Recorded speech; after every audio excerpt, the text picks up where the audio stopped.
السلام علیکم. سوچ بدل کوي د خلکو نه خپل. کله چې نوې حکومت ساز شوی دی نو د دې حکومت نه وروسته تاسو په سوشل میډیا باندې، په الکترونیک میډیا باندې او په نیوز پیپرو کې به تاسو د یو شخصیت خبرونه اورئ، د هغې د پرفارمنس رپورټس به تاسو اورئ او هغه به تاسو ته هر ځای کې په هر اکټیویټیز سرګرم تاسو ته په نظر باندې راځي. زما په خیال باندې د عمران خان نه وروسته، یعنی کله چې عمران خان صاحب جیل ته تللی د هغې نه وروسته د یو پرسنالټي یعنی د یو وزیر اعلی د هغې پروموشنز، د هغې اکټیویټیز، د هغې پرفارمنس او د هغې د خپلې صوبې دپاره خدمات هغه په ټاپ باندې روان دي. او دغه پرسنالټي او دغه وزیر اعلی د پنجاب وزیر اعلی مریم نواز ده. مریم نواز کوشش کوي چې خپل پرفارمنس ټیک کړي او هغه د پرفارمنس سپیډ چې کوم دی په هغې کې مقابله وکړي د شهباز شریف سره او د هغه د پنجاب تاریخ بدل کړي او په پنجاب په تاریخ کې خپل یو نوی نوم ساز کړي. هغه کوشش کوي چې په میډیا باندې هم باقاعده طور باندې خپل یو نوی ریپوټیشن ساز کړي او چې څومره کوریج عمران خان صاحب ته ملاویږي، څومره چې کوم دی د عمران خان صاحب کمپینز وغیره کیږي، څومره چې عمران خان صاحب برانډ ساز شوی په میډیا باندې کوشش کوي چې هغه سټیج ته ځان ورسي. او حقیقت هم دی چې مریم نواز پرفارمنس واقعي چې کوم دی هغه ډېر په سپیډ اپ سره روان دي. واقعي هغه د خپلې صوبې دپاره خدمات چې کوم دی هغه ډېر په ټاپ باندې دي. که تاسو د هغې کمپیریزن د مریم نواز د نورو صوبو سره وکئ نو هغه په ټاپ دي. مختلف پروجیکټس اناؤنسمنٹ کیږي، مختلف چې کوم دی تقریباتو آغاز کیږي، مختلف د غریب عوام دپاره د مختلف سکیمز آغاز کیږي. بوسټ اپ، سپیډ اپ، پرفارمنس ویل ګډ. خو بیا هم د مریم نواز چې کوم دی په میډیا باندې هغه د تنقید ښکار کیږي. کیسه څه دارنګې مختصر ده چې تېره ورځ مریم نواز د جوړو یعنی د ودونو یو تقریب چې کوم دی راساس کړی چې په هغې کې مختلف جوړې د یو بل سره یو ځای شولي او د هغې ودونه وکړل. اوس دغه تقریب چې کوم وشو هغه دهی رانی پروګرام په نوم باندې یو تقریب هغې راساس کړو چې پکې تقریبا 51 جوړې د هغې ودونه وکړی شو او دغه 51 جوړې د هغوی د خپل نوي ژوند آغاز وکړو باقاعده طور باندې. خو په دغه جوړو ته مریم نواز 1 लाख روپۍ د سلامي په طور باندې ورکړلي او ورسره 2,06,000 روپۍ د ګفټ یا د جهیز په طور باندې دغه 51 جوړو ته ورکړلي. کله چې دا دهی رانی پروګرام کمپلیټ شو 1 लाख روپۍ سلامي، 2 लाख روپۍ چې کوم دی هغه د ګفټ یا جهیز په طور باندې هغوی ته ورکړلي. نو د دې نه وروسته په میډیا باندې یو ډیبیټ چې کوم دی هغه را پیدا شو. هغه ډیبیټ د څه چې جهیز په پاکستان کې بند دی، غیر قانوني دی، غیر اسلامي دی او غیر روایتي دی. خو مریم نواز د جهیز پروموشن وکړو. مریم نواز چې کوم دی هغه پاکستان کې چې جهیز کوم قانون دی هغې خلاف ورزي وکړله او مریم نواز د بیت المال او سوشل ویلفیر فنډینګ په نوم باندې خپل پروموشن جاری ساتي.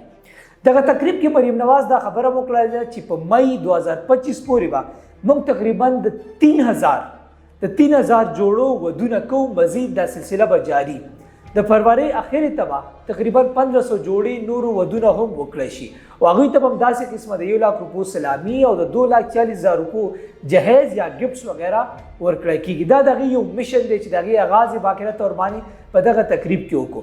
خو د دې تقریب نه وروسته مریم نواز چې کوم دی هغه د تنقید ښکار شوله. اوس دلته کې یو څو سوالونه دي چې کله تاسو د دې پرسنل اکاونټس وګورئ، په اکاونټس باندې مریم نواز دا خبره کوي، د هغې ټیم چې کوم دی باقاعده خبره کوي چې دومره جوړو ته د دې روپو په مد کې دومره جهیز ورکړی شو. او ظاهره خبره جهیز غیر اسلامي دی، غیر قانوني دی او د هغې پروموشن باندې هم په پاکستان کې چې کوم دی پابندي ده. نه یو کس جهیز اخیستی شي او نه یو کس جهیز ورکولی شي. اوس په پاکستان کې د جهیز دپاره خپل یو قانون موجود دی. په دغه قانون باندې نظر اچو نو بیا به تاسو ته کلیر شي چې آیا واقعي مریم نواز چې کوم دی د جهیز قانون خلاف ورزي کړې ده، جهیز یې پروموټ کړی دی یا هغوی په خپل ځای باندې ټیک دي. پاکستان کې جهیز کوم قانون موجود دی نو دا د 1976 قانون دی په پاکستان کې او په 2016 کې په دې کې ترمیم وړوکی غونته کې ترمیم یې پکې کړی.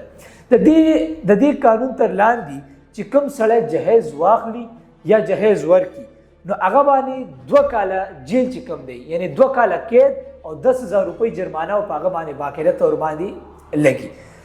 بیا که تاسو اسلام کې وګورئ نو اسلام کې هم جهیز چې کوم دی د لعنت ګرځولی دی او په دې باندې سخته پابندي ده. د جهیز په پروموشن هم سخته پابندي لګولی شوې ده. اوس خبره داسې ده چې مریم نواز کوم جوړو ودونه وکړه، د 51 جوړو کوم ګفټس یې ورکړو، کومې پیسې وله ورکړلې او کوم سلامي ورکړه، نو دا پیسې مریم نواز د خپل جیب نه نه دي ورکړي. دا د بیت المال او سوشل ویلفیر چې کوم ډپارټمنټ دی دا د هغې پیسې وي، د هغې چې کوم وزیر دی باقي دغه سټیټمنټ هم جاري کړو چې دومره موږ ګفټ ورکړو. هغې باقي یو ډیفینیشن هم وکړو چې جهیز هغه څیز دی چې کله یو جوړه یو هلک په زبردستۍ باندې د یو جینۍ کور والا نه یا جینۍ نه چې کوم د څه سامان غواړي، څه مطالبه کوي او هغې ورسره ګریني، نو دا د جهیز په زمره کې راځي. دلته چې کوم ګفټس کوم ورکړو بېشکه چې په سوشل میډیا ورته موږ د جهیز نوم ولیکو، خو دا جهیز په زمره کې نه راځي. بل سوال دا ورچتېږي چې مریم نواز چونکې د بیت المال او سوشل ویلفیر فنډینګ و هغې پې خپل پروموشن ولیکو، باقاعده طور باندې چې کوم دی په دې به یې ظاهره کړی چې دا فنډینګ د کوم ځای نه راځي، دا د هغې پرسل نه دی. ټیک ده چې بیا چې کوم ټرکونه د جهیز دغه ګفټ سامان وړي نو په هغې باندې باقاعده طور باندې د مریم نواز پکچرې پې هم لګېدلي دي، هغه هم هایلایټ کوي، د هغې پرسل پروموشن جاري دی. خو زما دا یقین دی، زما دا سټیټمنټ دی چې یاره یو وزیر اعلی یو وګړی چې کوم دی د هغې دومره خدمات وي، دومره ډیولپمنټس کوي، دومره فلاحي کارونه کوي، نو که لږ ډېر خپل پروموشن هم کړي هېڅ خبره نه، په دې کې شک نشته چې هر کس چې کوم دی وړوکی غوندې کار خپل هایلایټ کوي. یعنې ستا یو چیرمین یو وړوکی غوندې کې عهدیدار چې کوم دی هم راشي تا ته یو فل ساز کي، یو ټرانسفرمر تا ته ولګوي، نو ټول به راشي ورسره به پکچر وباسي، هغوی دغه خپل خدمات هایلایټ کوي. او دا د هر سیاستدان المیه ده، هر سیاستدان داسې قسمه ایکټ کوي او د هغې حق هم سازېږي چې په پازیټیو وی کې هغې پروموشن وکړي. خو اوس دلته کې یو مسله بله ده، جهیز واقعي یو لعنت دی او د جهیز د وجې نه بېشمېره بچیانې، بېشمېره جینکۍ، بېشمېره تورسرې هغه په کور کې ناستې د هغې ودونه نه کېږي.